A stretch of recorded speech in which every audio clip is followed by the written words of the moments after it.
ફરીથી તમારો આવકાર. આવો આપણે એક બાબત સંબંધી આજે ઉત્તેજન પ્રાપ્ત કરવા માંગીએ છીએ અને આજે એક દ્રષ્ટિકોણ હું તમારી સમક્ષ મૂકવા માંગુ છું કે મારો વિષય એ છે કે દેવે આપણને ઇમ્પોસિબલ કામો જ સોંપ્યા છે. કે મારો આજનો વિષય આવો છે. શું છે વિષય? એ એકચ્યુઅલી જો આપણે થોડું બેટર લાઇટની વ્યવસ્થા કદાચ કરી શકું.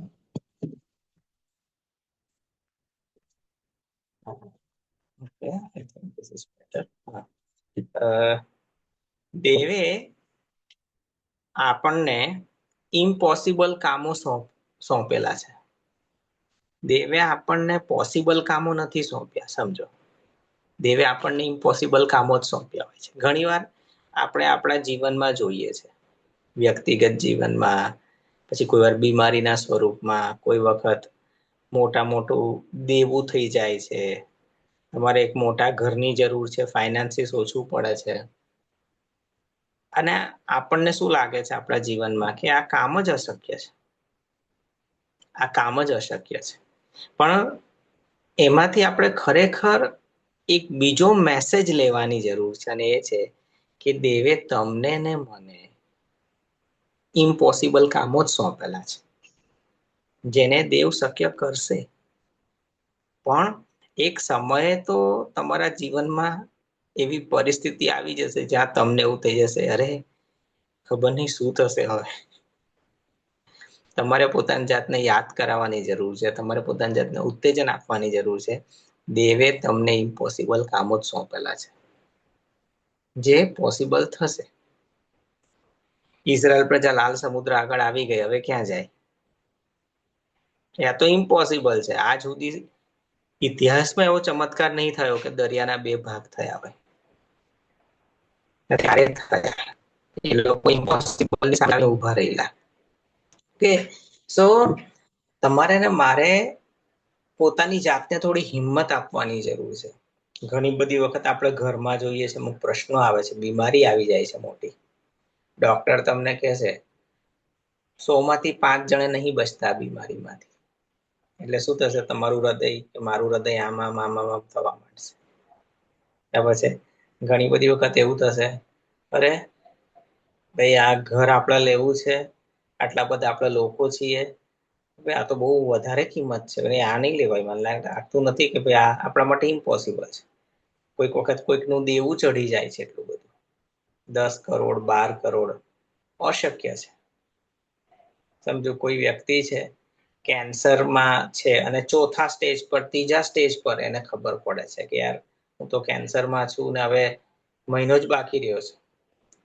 આપણે યાદ રાખવાની જરૂર છે કે દેવ એવા દેવ છે કે જે તમને ઇમ્પોસિબલ કામ સોંપીને તમને માન આપે છે અને ત્યારબાદ એ કામને પોસિબલ બનાવે છે, જેથી દેવ કેટલા મોટા છે તમને મને ખબર પડે. કામ સહેલું હશે ને તોય પ્રભુ અઘરું કરશે અમુક વાર. તમે એવું કહેશો કે રોહનભાઈ આ શું કહો છો? હા, ગિદિયોનના સમયમાં 32,000 લોકો હતા. તો પ્રભુએ શું કીધું ખબર છે? 32,000 થી તો તમે આરામથી યુદ્ધ જીતી જશો. તો સારું નહીં? 32,000 થી તો તમે આરામથી યુદ્ધ જીતી જશો. તો મારું માનવું છે કે તો સારું કહેવાય. પણ પ્રભુ કે ના, મારે આવું નથી કરવું, લોકો ઓછા કરો. તો ભાઈ પેલા 22,000 ગયા તો 10,000 રહ્યા. પછી પ્રભુ કે હજુ વધારે છે, ભાઈ 300 જ છેલ્લે રહ્યા. કેટલા?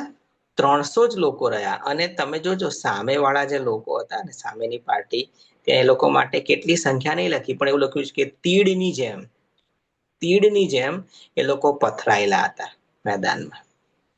અને આ બાજુ કેટલા લોકો? 300 લોકો. 32,000 થી જીતી જતા હતા, એ શાંતિ હતી. પ્રભુએ કીધું નહીં, લોકો ઓછા કરો. અને 300 લોકો આયા. પછી પ્રભુ કે ચલો હવે યુદ્ધ કરવા ચલો. અને ત્યાં ગયા તો યુદ્ધ કરવાની જરૂર ના પડી, કોડા ફોડ્યા અને એ લોકો યુદ્ધ જીતી ગયા. હું તમને એક ઉત્તેજન આપવા માંગુ છું, હંમેશા યાદ રાખો, પ્રભુએ તમને ઇમ્પોસિબલ કામ જ સોંપ્યા છે. તમે જે મંડળીમાં છો, તમે મંડળીની સંખ્યા વધારવા માંગો છો, તમારી પાસે બીજા બધા કામો છે, બીજા બધા પડકારો છે, લોકો આવી નથી રહ્યા, નિરાશા છે, ચિંતા ના કરો, પ્રભુએ તમને ઇમ્પોસિબલ કામ જ સોંપ્યું છે, એને પ્રભુ પોસિબલ કરશે. પણ એક સમયે તો તમારું બીપી વધી જશે, તમને લાગશે આ તો ઇમ્પોસિબલ છે, કેમનું યાર, મારું તો દિમાગ કામ નહીં કરતું, એવું થઈ જશે એક વખત, એવું થઈ જશે, યાદ રાખો. પણ તમારે સમજવું પડશે કે પ્રભુએ ખરેખર તમને આ કામ આપ્યું છે. બાઇબલમાં આજે બસ આપણે આ જ સમજવા માંગીએ છીએ, આ જ આપણું ઉત્તેજન આપણે મેળવવા માંગીએ છીએ. જો જોયસ મેર એક બહુ સરસ વાક્ય કહે છે, હું મારી જાતને વારંવાર યાદ દેવડાવું છું કે જો શેતાને બારણું બંધ કર્યું તો દેવ બારી ખોલી નાખશે. શું? જો શેતાને બારણું બંધ કરી દીધું તો દેવ બારી ખોલ નાખશે, અને શેતાને બારી બારણા બંને બંધ કર્યા તો દેવ છાપરું ખોલ નાખશે, પણ તમને બહાર કાઢશે. તમને ઘરમાં ફસાવવા નહીં દે, તમને બહાર કાઢશે. કેમ? અને માટે તમારે ને મારે આ બાબત યાદ રાખવાની જરૂર છે કે આપણે એ લોકો છીએ, આપણે એ લોકો છીએ કે જેના દ્વારા દેવ ઇમ્પોસિબલ કામને પોસિબલ કરે છે. દેવ આપણામાં રહીને કામ કરે છે, એ વસ્તુ યાદ રાખો. દેવ એકલા કામ નથી કરતા, આપણે પણ એકલા કામ નથી કરવાનું, પણ દેવ આપણા દ્વારા આપણામાં રહીને કામ કરે છે. બરાબર છે? એના માટે જો તમારી સામે આજે કોઈ એવી પરિસ્થિતિ હોય કે જે તમને લાગતી હોય કે આ હારું કેમનું થશે, હું તો જેવું વિચારું છું મારું દિમાગ જ કામ નહીં કરતું, કદાચ તમે કોઈ એવા ભયંકર પરીક્ષણમાં છો જ્યાં તમને એવું લાગતું હોય કે આ કેમનું થશે, કદાચ તમે પોતાના બાળકને જુઓ છો જે ભયંકર ખરાબ પરિસ્થિતિમાં છે, બીમારીમાં છે, મે બી ડ્રગ્સમાં છે, મે બી એની ડ્રિંકિંગ હેબિટ છે, મે બી એનું લગ્ન જીવન બહુ જ ખરાબ છે, કોઈ આશા નથી. તમારે પોતાની જાતને એ વસ્તુ કહેવાની જરૂર છે, પ્રભુએ મને ઇમ્પોસિબલ કામ સોંપ્યું છે. બરાબર છે? અને હું જો વિશ્વાસ કરીશ, બરાબર છે, હું વિશ્વાસમાં જો ઊભો થઈશ, બરાબર છે, તો શું થશે, તો આ દરેક પરિસ્થિતિ બદલાઈ જશે. પ્રભુએ મને ઇમ્પોસિબલ કામની આગળ ઊભો એટલે માટે નથી રાખ્યો કે હું એવું માની લઉં કે આ કામ શક્ય નથી. નહીં, મારે તે સમયે મારા દિમાગનું વાયરિંગ બદલવાનું છે અને કહેવાનું છે કે ભાઈ પ્રભુ આ ઇમ્પોસિબલ કામને પોસિબલ કરશે. કે જો એક પોઈન્ટ સમજાવવા માંગુ છું કે કોઈ પણ કામ છે ને એમાં 80 કે 90% બાબતો શક્ય છે. કોઈ પણ પ્રોબ્લેમ છે એમાં 80 કે 90% બાબતો પોસિબલ છે, પણ 10% બાબતો ઇમ્પોસિબલ છે. ઓકે, 10% બાબતો તમારા હાથમાં નથી, 90% બાબતો તમારા હાથમાં છે. પ્રભુ શું કે છે? આ 90% જે તારા હાથમાં છે ને એ તું કર, જે 10% તારથી નથી થતું ને હું કરીશ. ઓકે, જેમ કે સમજો તમારું બાળક છે, તો હવે પ્રભુમાં નથી, તમને ઇમ્પોસિબલ લાગે છે યાર આ કેમનું પ્રભુમાં આવશે, આ તો દિવસે ને દિવસે કેસ બગડતો જાય છે, દિવસે ને દિવસે બાળક વધારે ખરાબ થતું જાય છે, હજુ વધારે ને વધારે ખરાબ આદતોમાં જતું જાય છે, વધારે ને વધારે ભયંકર પાપોમાં થતું જાય છે. શું કરીશું? પ્રભુ તમને એ કહે છે એક કામ કર, તું વિશ્વાસ કર, તું વચન વાંચ, તું વચન પર મનન કર, તું કબૂલાત કર, કે તું ઉપવાસ કર, તું પ્રાર્થના કર, આ બધું તું કરી શકે છે ને તું કર. તું તારા બાળકનું મન નથી બદલી શકતો, એને બદલવા હું આવીશ. ઓકે, તારા બાળકનું મન તું નથી બદલી શકતો એ મને ખબર છે, એ કામ હું તને નહીં સોંપું. તારા બાળકનું મન હું બદલીશ, પણ એની પહેલા 10માંથી 9 કામ તારે કરવાના છે. જે એક કામ ઇમ્પોસિબલ છે એટલું જ કરવા હું આવીશ. એટલે હું તમને કહેવા માંગુ છું કે તમને જોતા એવું લાગશે આ કામ ઇમ્પોસિબલ છે, પણ તમારે સમજવાની જરૂર છે કે જે ઇમ્પોસિબલ કામ કરવા દેવ આવશે, જે પોસિબલ કામ છે તમે કર્યા કરો. સમજો કે યરીખોનો કોટ, દેવે શું કીધું? દેવે એવું કીધું, સારું હું તમને દરેકને એક હથોડી આપું છું, કોટ તોડો. પ્રભુએ કીધું તમે 6 દિવસમાં 6 આંટા, 7મા દિવસે 7 આંટા મારો. આંટા તમે મારી શકો છો ને તો મારો. ચૂપ રહી શકો છો ને તમે તો બોલવાનું નથી. ચલો આંટા મારો. એ લોકો શું કરી શકતા હતા? એ લોકો એ જ કરી શકતા હતા. તમે આંટા મારી શકો છો, ચૂપ રહી શકો છો, અને છેલ્લે દાડે તમારે મોટેથી ઘાટો પાડવાનો છે. આટલું કરી શકો છો, હા તો કરો. કોટ ઉખેડી નાખવા હું દૂતોને મોકલીશ. ઓકે, આપણે સમજવાની જરૂર છે. પ્રભુ તમને કોટ ઉખેડવા નહીં કે, પ્રભુ તમને તમારા બાળકનું મન બદલવા નહીં કે. એ પ્રભુ કરવા આવશે. એક ટાઈમ આવશે જ્યારે પ્રભુ એ કામ કરવા આવશે. એ પહેલા પ્રભુ એ જોશે મેં તને જે સોંપ્યું તે કર્યું કે નહીં. જ્યારે અમે કશે બહાર જવાના હોય છે તો મારી દીકરીને મારી ગાડીની ચાવી આપું છું. હવે 11 વર્ષની થઈ છે તો હું એને કહું ચાલ બેટા ગાડી તું સાફ કરી નાખ, ગાડીમાં તું સામાન પેક કરી દે, ગાડીમાં તું પાણીની બોટલ મૂકી દે, બરાબર છે, અને ગાડીને થોડુંક વ્યવસ્થિત તું કરી દે. ચલાવવા હું આવીશ. સામાન હું નહીં મૂકું, પાણી હું નહીં ભરું, ગાડી સાફ હું નહીં કરું. એ બધું તારે કરવાનું છે. એ બધું કામ તારું, ચલાવવાનું કામ મારું. એમ પ્રભુ પણ તમને કહે છે પ્રાર્થના કર, તું વચન વાંચ, તું કબૂલાત કર, તું મનન કર, તું અન્ય પુસ્તકો વાંચ, તું તારા વિશ્વાસને વધાર, પોતાની જાતને પ્રોત્સાહિત કર. ઓકે, અન્ય ભાષામાં બોલ, સ્તુતિ આરાધના કર. આ બધું તો તું કરી શકે છે ને, તો એ તું કર. તારી બીમારી સાજી કરવા હું આવીશ. ઓકે, આપણે સમજવાની જરૂર છે જેટલું ઇમ્પોસિબલ કામ છે એ પ્રભુ કરવા આવશે. અને માટે જો તમે આજે ઇમ્પોસિબલ કામની સામે ઊભા છો, ચિંતા ના કરો. પ્રભુ તમારા માટે કામ શક્ય બનાવશે, બનાવશે ને બનાવશે.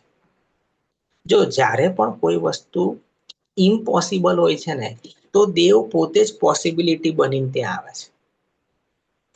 ખ્યાલ આવે છે?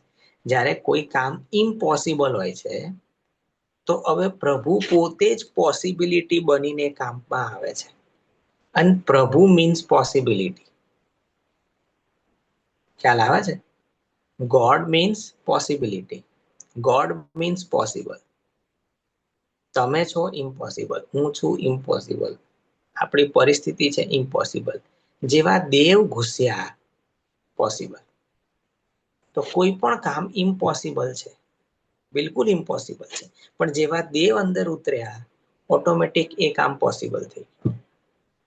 હા છે. એક વાત મેં તમને એક સ્ટોરી કીધેલી કે એક જુવાન હતો, પોતાની કાર લઈને ફરવા નીકળ્યો અને રસ્તામાં એની કાર બગડી ગઈ. એ બોનેટ ખોલ્યું, એને કંઈક જોતો તો, કઈ સમજણ ના પડી. એવામાં એક દાદા આવ્યા. દાદા કહે કે બેટા શું થયું? તો પેલો જુવાન કહે દાદા તમે જાઓ ને યાર, શું મગજમારી કરો છો, તમને ના ખબર પડે. પછી કે ના ના શું થયું? કે ના ના તમને નહીં ખબર પડે. કે બેટા થયું શું? તો કે આ ગાડી નહીં ચાલતી. કે તો પેલા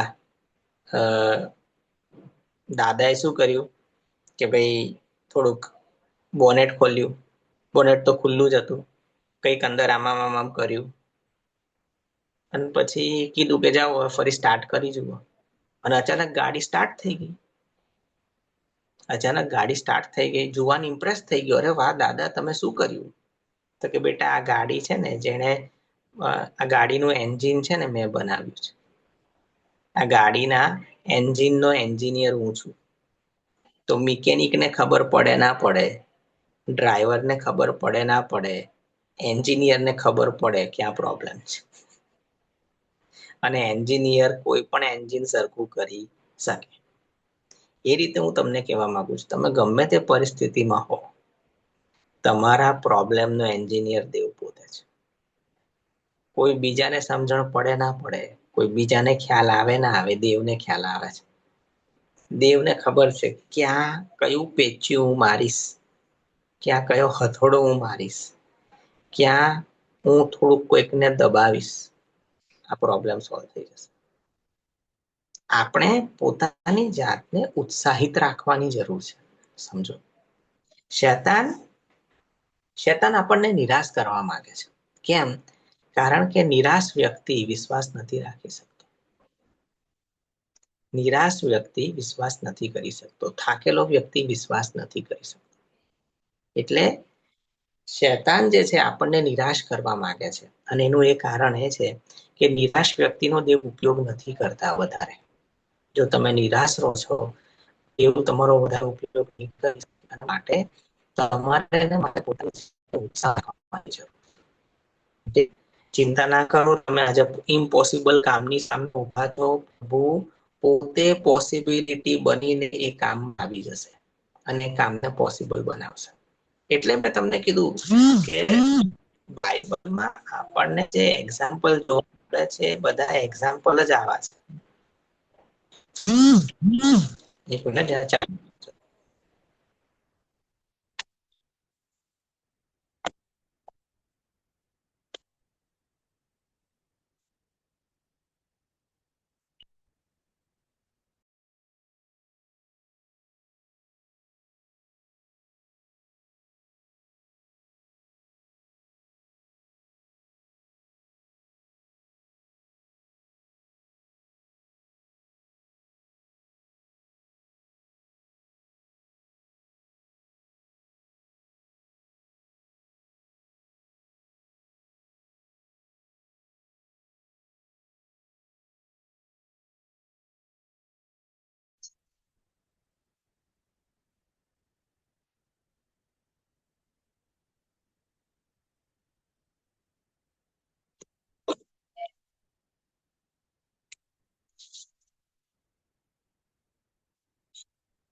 ઓકે, સારું. હવે કે આપણું જે કામ છે એ આપણે જોઈ રહ્યા છે. ઓકે, દેવે આપણને ઇમ્પોસિબલ કામો જ સોંપ્યા છે. ઓકે, આ તમે એવી રીતે પણ પોતાની જાતને જોઈ શકો છો કે પ્રભુએ તમારી પર એટલો બધો ભરોસો કર્યો કે તમને ઇમ્પોસિબલ કામ સોંપ્યું. ઓકે, અમુક ઉદાહરણ જોઈએ. ફારૂન ની પાસે મૂસા જાય છે અને ફારૂન શું કહે છે? હું નહીં જવા દઉં. ઇમ્પોસિબલ કામ. અને રાજા છે ભાઈ, પોતાનો એક દાદ છે, નહીં જવા દો. ઇમ્પોસિબલ કામ લાગે છે, પણ દેવે 10 ચમત્કાર રાખી મૂકેલા. કેટલા અઘરી પરિસ્થિતિ છે, પણ દેવે 10 ચમત્કાર રાખી મૂકેલા. અને 10મો ચમત્કાર એવો થયો, પેલા હાથ જોડ્યા, બાપા જાઓ, અને એવું કીધું મને આશીર્વાદ આપતા જાઓ. એવું લખેલું છે, જોજો. મને આશીર્વાદ આપતા જાઓ એવું કીધું, એવું કેવું પડ્યું એને. તમે સમજો, એક સમયે જે વ્યક્તિ કહેતો તો હું નહીં જવા દઉં, નહીં જવા દઉં, એણે આશીર્વાદની માંગણી કરી અને જવા દીધા. આપણે દેવના વચનોમાં આ સ્ટોરીઝ જે આપેલી છે, બહુ અદ્ભુત સ્ટોરીઝ છે. બરાબર છે. દેવે આ ઘટનાઓ બનવા દીધી અને લખવામાં આવી. કેમ? દેવ કહેવા માંગે છે કે આજે પણ હું એ જ દેવ છું. ઓકે, ઇબ્રાહિમ, દેવે 100 વર્ષે બાળક આપ્યું. દેવ 75 વર્ષે આપી શકતા હોત, 80 વર્ષે આપી શકતા હોત. દેવે ઠરાવેલ સમયે 100 વર્ષે બાળક આપ્યું. સારાની ઉંમર 90 વર્ષ. સારા વિશે કહેવાય છે મેન્સિસ આવવાનું બંધ થઈ ગયેલું. મેન્સિસ આવવાનું બંધ થઈ ગયું છે, થઈ ગયા છો, નો પ્રોબ્લેમ. ઉંમર થઈ ગઈ છે, નો પ્રોબ્લેમ. અંગોમાં જીવન નથી, નો પ્રોબ્લેમ. મેં કીધું એટલે થશે. ખ્યાલ આવે છે ભાઈ? ઇમ્પોસિબલ હતું, ઇમ્પોસિબલ જ હતું, પણ થયું. કેમ? કારણ કે દેવ પોતે પોસિબિલિટી બનીને ઉતરી આવ્યા. દેવે ઇમ્પોસિબલ કામ જ સોંપ્યા છે. આજે તમને કોઈક ને કોઈક રીતે એવું લાગશે, ભાઈ મારી પત્ની બદલાતી નહીં, મારો પતિ બદલાતો નહીં, મારા બાળકો બદલાતા નથી. તમારે પોતાની જાતને થોડી હિંમત આપવાની જરૂર છે, અને એ જ વસ્તુને એક અલગ દ્રષ્ટિકોણથી લેવાની જરૂર છે. પ્રભુએ આપણને ઇમ્પોસિબલ કામ સોંપ્યા છે, કારણ કે પ્રભુ આપણી પર ભરોસો રાખે છે. ઓકે, દાનિયેલ સિંહોના બિલમાં ગયો ને સિંહોના બિલમાં એના મોં બંધ કરવામાં આવ્યા. સિંહોના ઇમ્પોસિબલ, ઇમ્પોસિબલ. કેમ? આ સિંહોને 2, 3, 4 દિવસથી ભૂખા રાખવામાં આવતા હતા, એવા સિંહો હતા. બરાબર છે. પણ સિંહોના બિલમાં ભાઈ દાનિયેલ ગયો.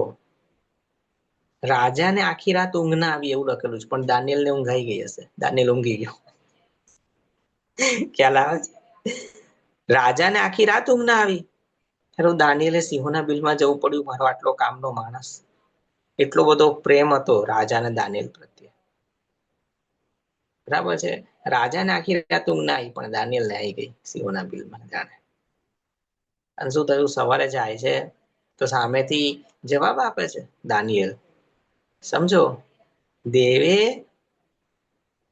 માણસોની દ્રષ્ટિમાં આ વસ્તુ પોસિબલ ક્યારે હતી જ નહીં, પણ દેવે પોસિબલ કરી. એટલે જ હું કહું છું, દેવ ઇમ્પોસિબલ ને પોસિબલ કરનાર દેવ છે.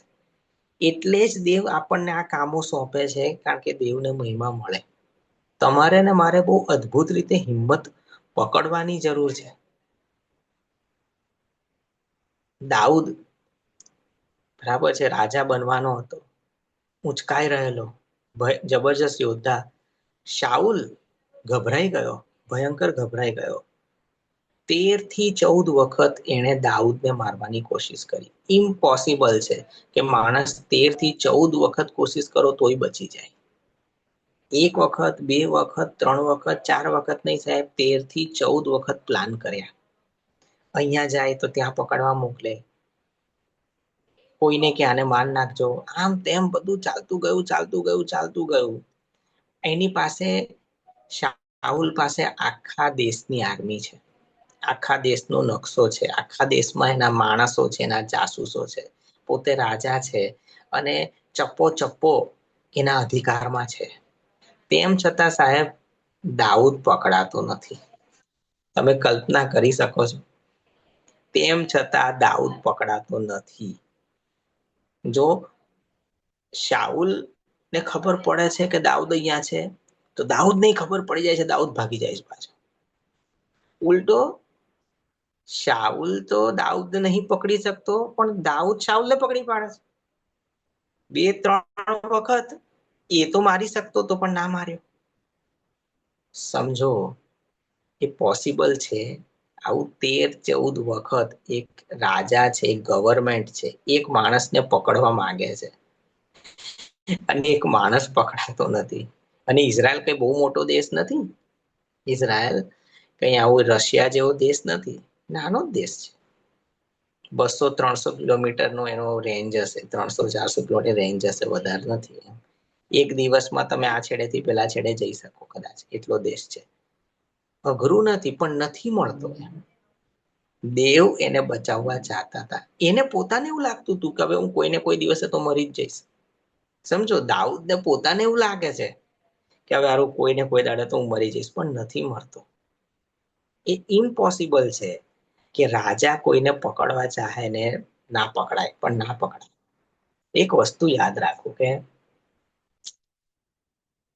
આજે વાત કહો છો કે જે દાઉદને બીક કેમ લાગતી હતી શાઉલની, કારણ કે શાઉલ ગાંડો હતો. ગાંડો હતો એટલે એની પર દુષ્ટ આત્મા આવતો હતો. એટલે એનું ભલું પૂછું, ઇનસિક્યોર થઈ જાય તો જાઓ દાઉદને માર નાખો. પછી પાછો અમે દાઉદ દેખાય તો કે તું તો મારા દીકરા જેવો છે, આવું બધું બોલે. એનું કઈ દિમાગનું ઠેકાણું નહોતું. એટલે દાઉદને વધારે બીક લાગતી હતી કે હારો આ તો મારા સસરા જ છે, પણ કે અડધા થોડા ગાંડા જેવા છે. કારણ કે શાઉલ એનો સસરો જ હતો, અને માટે એને બીક લાગતી હતી કે આ ગાંડા માણસનો કોઈ ભરોસો નહીં, એ મને ભેટવાય આવે ને મારીએ ના. પણ હું તમને જે કહેવા માંગુ છું, હવે જે કહેવા માંગુ છું કે યાદ રાખો કે ગાંડો હાથી પણ દેવના અધિકારમાં છે. કોઈ ગાંડી સ્ત્રી હોય, ગાંડો પુરુષ હોય, ગાંડી પત્ની હોય, ગાંડો પતિ હોય, ગાંડા બાળકો હોય, ધમાલ ધમાલ કરતી હોય તમારી વાઈફ, ધમાલ ધમાલ કરતો હોય તમારો પતિ, આખું ઘર માથે લેતો હોય, તો હું તમને કહું છું, ખરેખર કહું છું કે એ દેવના અધિકારમાં છે. આપણે વિશ્વાસ કરવાની જરૂર છે. ગાંડો હાથી પણ દેવના અધિકારમાં છે. દાઉદ ના હાથમાં આવ્યો, ના હાથમાં આવ્યો, ના જ. કેમ? દેવ એને બચાવતા. ઇમ્પોસિબલ કામ કે કોઈ માણસ આટલા બધા તાપથી બચી શકે, પણ એ બચ્યો કે યહોશુઆએ એક વખત ભાઈ પ્રાર્થના કરી, સૂર્ય થંભી ગયો. એ કેમનો થંભી ગયો ખબર નહીં યારું, પણ થંભી ગયો. સમજો, બાઇબલમાં એક ચમત્કારો લખ્યા છે, એટલા અલગ અલગ ચમત્કારો છે. સમજો કે જ્યારે ઈસુ ખ્રિસ્ત પોતાના શિષ્યો સાથે છે, સમુદ્રમાં જાય છે, તોફાન આવે છે. યાદ રાખો, જ્યાં પણ વચન છે, જ્યાં પણ દેવનું કામ છે, ત્યાં તોફાન છે. યાદ રાખો, જ્યાં પણ વચન છે, જ્યાં પણ દેવનું કામ છે, જ્યાં દેવના લોકો છે, ત્યાં તોફાન છે અને છે. હવે બીજી વસ્તુ, એ તોફાનમાં દેવ તમારી સાથે છે, સાથે છે અને છે. અને ત્રીજી પછી દેવે મહાશાંતિ પણ રાખી મૂકી છે. લખ્યું છે ને ત્યાં, તોફાન તો શાંત થયું, પણ મહાશાંતિ થઈ. મહાશાંતિ એટલે પહેલા આટલી શાંતિ નહોતી, એટલી શાંતિ થઈ. હવે મહાશાંતિ થઈ. તો ત્રણ વસ્તુ યાદ રાખો, જ્યાં દેવ છે, જ્યાં દેવનું કામ છે, જ્યાં વચન છે, જ્યાં દેવના લોકો છે, ત્યાં તોફાન છે. બીજું, એ તોફાન મધ્ય પણ દેવ તમારી સાથે છે. અને ત્રીજી વસ્તુ, એ તોફાને બંધ થશે અને મહાશાંતિ પણ દેવે રાખી મૂકી છે. જો બીમારી રાખી મૂકી છે પ્રભુએ, તો સાજાપણું પણ રાખી મૂક્યું છે. જુઓ, યાદ રાખો, દેવ આલ્ફા તથા ઓમેગા છે, એટલે પ્રથમ અને અંત બંને. તો આજે જે તમારા જીવનનો પ્રોબ્લેમ છે ને, પ્રભુએ ઓલરેડીનું સોલ્યુશન બનાવીને મૂકી રાખેલું છે. ખ્યાલ આવે છે શું કહેવા માંગુ છે? દેવ આલ્ફા અને ઓમેગા છે, દેવ શરૂઆત છે ને દેવ અંત પણ છે. દેવને પહેલેથી બધું ખબર છે. તમારી પરિસ્થિતિને દેવ તમારા કરતા વધારે સારી રીતે સમજે છે. જો તમને બાળકની ચિંતા છે, તમને તમારી બીમારીની ચિંતા છે, ઓકે, સો પ્રભુ તમારી પરિસ્થિતિને તમારા કરતા વધારે સારી રીતે સમજે છે. ભરોસો રાખો. અને હું તમને જે સમજાવવા માંગુ છું એ કે તમને આજે જે પ્રોબ્લેમ ઉભો થયો છે, દેવને તમારા જગતના મંડાણની અગાઉ પ્રભુને ખબર હતી કે ભાઈ પરસોત્તમ ભાઈને આ પ્રોબ્લેમ ઉભો થશે, રજની બેનને આ પ્રોબ્લેમ ઉભો થશે, ઓકે, સંજયને આ પ્રોબ્લેમ ઉભો થશે. દેવને પહેલેથી ખબર હતી. દેવે એટલે ઓલરેડી સોલ્યુશન બનાવીને રાખેલું છે. તમારે આ સમજવાની જરૂર છે. દેવ આલ્ફા અને ઓમેગા છે, પહેલેથી એમને બધું જ ખબર છે. તો પછી પ્રભુ આ પોતાની જે સ્કિલ છે, આવડત છે, કે એક પ્લસ પોઈન્ટ છે, એનો ઉપયોગ આપણે માટે કરે છે. દેવે, જો તમને એ ખબર હોય કે સમજો કે આજે તમારું બાળક ઘરે આવશે અને એ આજે બપોરે સ્કૂલમાં લંચ બોક્સ નહોતું લઈ ગયું, તો તમને ખબર છે કે બરાબર ભૂખ્યું આવશે, એને આવતાની સાથે તરત ખાવાનું જોઈશે અને ડબલ નાસ્તો જોઈશે સાંજે. તમે ઓલરેડી બનાવીને તૈયાર રાખો છો. તો દેવ પણ આવું કરે છે. દેવને પહેલેથી ખબર છે તમારા જીવનમાં ક્યારે શું પ્રોબ્લેમ આવવાનો છે, અને એના માટે ઓલરેડી દેવે એ પ્રોબ્લેમનું સોલ્યુશન બનાવીને રાખેલું છે. તમારે બસ આ વિશ્વાસ કરવાનો છે, એને ગ્રહણ કરવાનું છે, અને પ્રભુને પૂછવાનું છે, પ્રભુ શું છે સોલ્યુશન. પ્રભુ જોડે સમય વિતાવવાનો છે. બાકી પ્રોબ્લેમનું સોલ્યુશન તૈયાર છે. એક વખત ગણનાનો 11મો અધ્યાય, ગણનાનું પુસ્તક 11મો અધ્યાય, આ બહુ જબરજસ્ત અધ્યાય છે. એક વખત ઇઝરાયલ પ્રજામાં બધા ખાવા માટે મગજમારી કરવા માંડ્યા. ઇઝરાયલ પ્રજામાં ખાવા માટે મગજમારી બહુ થતી હતી. પ્યાજ જોઈએ, લસણ જોઈએ, તરબૂજ જોઈએ, કાકડી જોઈએ, એ લોકોને બધું બહુ જોઈએ. કે આ હું હારું રોજ રોજ માનના કંટાળી ગયા. બરાબર, બધા ઝઘડા થવા માંડ્યા. પ્રભુ ગુસ્સે થઈ. પ્રભુ કે હું તમને 1, 2, 3 નહીં, 1 મહિના સુધી, 1, 2, 3 દિવસ નહીં, 1 મહિના સુધી હું તમને નોનવેજ ખવડાવીશ.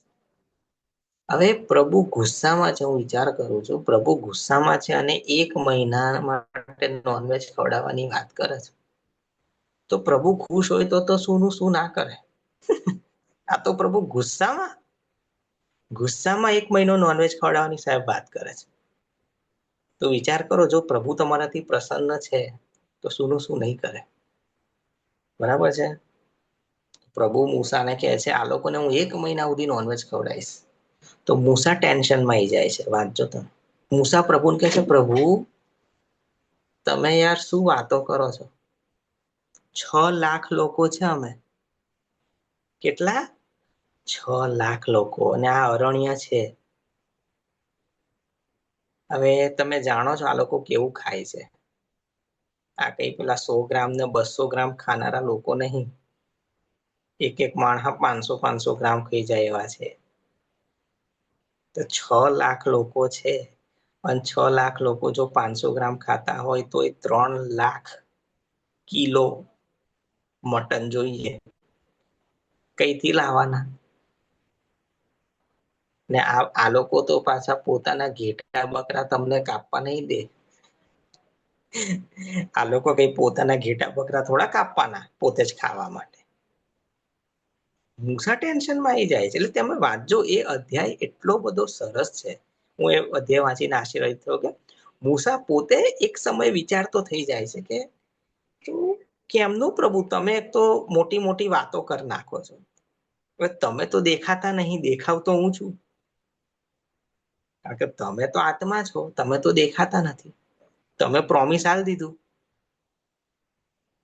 હવે લોકો તો મારી પાસે આવશે કે શું ભાઈ ક્યાં છે, કેટલે પહોંચ્યું મટન.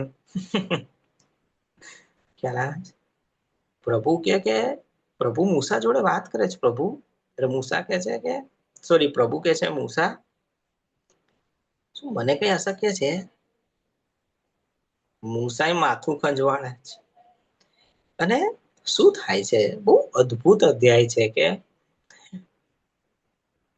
પ્રભુ કે છે કે ભાઈ લાવરીઓ તે ખબર નહીં ક્યાં ઉડતી હોય છે. પ્રભુ એવો પવન વહેતો કરે છે કે બધી લાવરીઓ ખબર નહીં ક્યાંથી એ પવનના દબાણ હેઠળ આ ઈઝરાયલ પ્રજા પાસે આવી જાય છે. સમજો, હું તમને જે કહેવા માંગુ છું કે જો વચન પ્રભુએ આપ્યું છે ને તો મદદ પણ પ્રભુ આપશે. પ્રભુ એવું કીધું, હું તમને એક કામ કરીશ, 1 મહિના સુધી મટન ખવડાવીશ. પછી પ્રભુ કે હારું, મારે કાલે ખવડાવવાનું એવું નતું કહેવાનું. મારે કહેવાનું હતું એકાદ અઠવાડિયા પછી યાર ખવડાવું. એકાદ અઠવાડિયામાં હું તૈયારી કરું. કારણ કે વિચારવું પડશે ને આ 6 લાખ લોકોને ખવડાવવાનું, ક્યાંથી લાવવાનું, એટલી બધી લાવડીઓ ખબર નહીં મેં બનાવી છે કે નહીં બનાવી. એવું નથી. પ્રભુ એવું ના કીધું, મૂસા એક કામ કર, અઠવાડિયું મને આપ. અઠવાડિયા પછી તમને હું મટન ખવડાવું છું. કારણ કે 6 લાખ લોકોને ખવડાવવાનું સાહેબ સમય તો લાગે. એટલું બધું કઈથી લાવું? પ્રભુ કે કાલે તમે ખાશો. પ્રોમિસ કર્યું દેવે, ટેન્શનમાં આવી ગયો મૂસા. જબરજસ્ત અધ્યાય છે. પ્રોમિસ કર્યું દેવે ઇઝરાયલ પ્રજાને, ટેન્શનમાં આવી ગયો મૂસા. પ્રભુ કેમનું? પ્રભુ કે મને કઈ અશક્ય છે? કશું નહીં. પ્રભુએ કે ચપટી વગાડો, આમ પવન આમનો આમ ફેરવ્યો. જેમ આપણે પંખાનું રેગ્યુલેટર ફેરવીએ એમ પ્રભુએ પવન ફેરવ્યો અને લાવરીઓ નીચે ઉપરે નહીં, હાથમાં જ બેઠી આવી ગઈ. કેચ જ કરી લીધા બધાએ અને ખાધું. તમને શું સમજાવવા માંગુ છું? ઇમ્પોસિબલ કામ હતું આ. અરણ્યમાં 6 લાખ લોકોને ખવડાવવું, પાણી પીવડાવવું, ગરમીમાં સાચવવા, કપડાં ફાટે નહીં, શૂઝ ઘસાય નહીં, આ ઇમ્પોસિબલ કામો હતા જે દેવે કર્યા છે. તો સમજો, પ્રભુ માટે કોઈ પ્રોબ્લેમ મોટો છે જ નહીં. તમે સમજો, હું એક બહુ મહત્વની વાત તમને કહેવા માંગુ છું. પ્રભુ માટે ટાઈમ, જગ્યા, લોકો, સંખ્યા, ઉંમર, બીમારી, તમારા શરીરની પરિસ્થિતિ, તમારી પાસે શું છે ને શું નહીં, આ બધું પ્રભુ માટે કોઈ પ્રોબ્લેમ જ નથી. સમજો કે એક વખત ઇઝરાયલ દુકાળ પડે છે. બીજો રાજા 7મા અધ્યાયમાં પ્રભુ કહેશે કાલ સવારે અનાજ સસ્તું થઈ જશે. એલીશાયા શું કહે છે? પ્રભુ એમ કહે છે કે કાલે સવારે અનાજ સસ્તામાં સસ્તું વેચાશે. આજે લોકો મરી રહ્યા છે અને કાલે અનાજ સસ્તું વેચાશે, એટલે અઠવાડિયા પછી પ્રભુએ કીધું હશે, મહિના પછી કીધું હશે. ના, પ્રભુ કહે છે કાલે. હવે પ્રભુએ કાલે જ અનાજ સસ્તું કરવાનું છે. પ્રભુ માટે કોઈ પ્રોબ્લેમ નથી, સમજો. પ્રભુ કે તારું મને અઠવાડિયું આપો, એવું નથી. પ્રભુ માટે કોઈ પ્રોબ્લેમ નથી. પ્રભુ કરોડ રૂપિયાની વ્યવસ્થા કરવી હોય તમારા માટે તો આમ કરીને કરી શકે છે. પણ પ્રોબ્લેમ શું છે હું તમને પછી જણાવું. કે પ્રભુ માટે જગ્યાએ કોઈ પ્રોબ્લેમ નથી. અરણ્યમાં લોકોને ખવડાવવાનું છે, પાણી પીવડાવવાનું છે, પ્રભુ માટે કોઈ પ્રોબ્લેમ. બરાબર છે. ભાઈ કેટલા લોકો છે, 6 લાખ લોકો છે, 20 લાખ લોકો છે, પ્રભુ માટે કોઈ પ્રોબ્લેમ નથી. બરાબર છે. ભાઈ સારાની ઉંમર 90 વર્ષ છે, ઇબ્રાહીમની ઉંમર 100 વર્ષ છે, પ્રભુ માટે કોઈ પ્રોબ્લેમ નથી. બરાબર છે. પેલી સ્ત્રી છે, કુબડી છે, વળી ગયેલી છે, એની શરીરની હાલત આવી છે, કોઈ પ્રોબ્લેમ નથી. બાઇબલમાં એક વ્યક્તિ છે, હું નામ ભૂલી ગયો, ન્યાયાધીશના પુસ્તકમાં આવે છે. એણે શામગાર, કદાચ શામગાર એક પરોણું લઈને, પેલું બળદને ઘોંચવા માટેની પેલી પરોણી આવે, એવું આવે હથિયાર, પેલું ગોદા મારે બળદ, એના વડે એ કેટલા બધા લોકોને માર નાખે છે. બરાબર છે. જો કોઈકને રેફરન્સ મળે, હું જોઉં તો મને મળે તો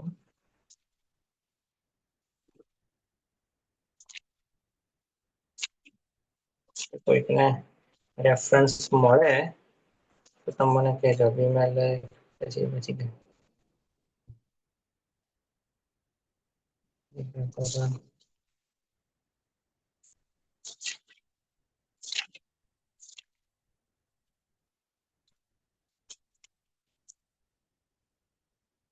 કોઈકને મળે તો મને તમે કહી શકો છો. પોતે જ શોધી રહ્યો છું.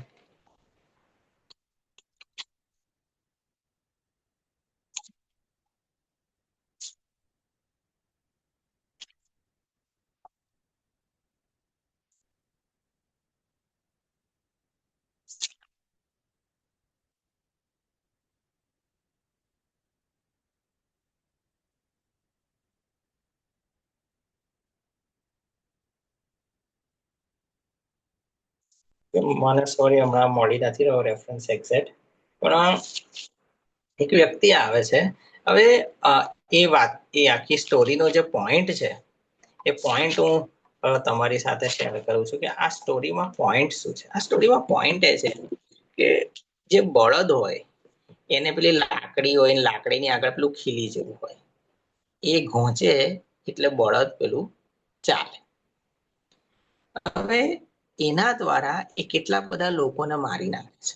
સામસુન એક વખત ગધેડાના જડબાથી 1000 લોકોને મારી નાખે છે. હવે વિચાર કરો કે ગધેડાનું જડબું, આપેલી ખીલી જેવું હથિયાર, આનાથી કઈ માણસો ના મરે. પણ આ ઇમ્પોસિબલ કામ છે. પણ જો શામગાર કે પછી આજે એ છે સામસુન, એ એવી રીતે બેઠા હોત કે સારું, મને તમે કોઈ તલવાર લાય આપો, તારે હું યુદ્ધ કરું. શું છે લડવા માટે? તો કે ખીલી છે, ગધેડાનું જડબું છે. તો કોઈ હશે ને આથી, આનાથી કઈ મરાય? તમે આજે સૈનિકો પેલા ગધેડાના જડબા લઈને લડવા જાય, બધા હશે. પણ સમજો, પ્રભુ એક વસ્તુ સમજાવવા માંગે છે કે તમે એવું માનતા હોવ કે કશું બહુ પરફેક્ટ તમારા હાથમાં આવશે પછી તમે કરશો, તેવું ના. ભાઈ મને તો છે ને, હું તો બાઇબલ કોલેજ કરીશ ને પછી હું બરાબર પ્રાર્થના કરીશ. ના, એવું નહીં. અમુક લોકો એવું કે સાહેબ હું આખું બાઇબલ વાંચીશ ને પછી હું બાપ્તિસ્મા લઈશ. કે ના, એવું નથી. તમે એવું માનતા હો કે ભાઈ તમે આમ બધું પરફેક્ટ થશે ત્યારે કામની શરૂઆત કરશો, તો નહીં કરી શકો. જો સામસુન તલવાર શોધવા ગયો હોત તો 1000 માણસોને મારી ના શકત. હું તમને ઉત્તેજન આજે આપવા માંગુ છું કે પ્રભુએ આપણને ઇમ્પોસિબલ કામ સોંપ્યા છે. ગોફણથી ગોલિયાત મરી ગયો. ગોફણથી, પથ્થરથી, એક પથ્થરથી ગોલિયાત મરી ગયો.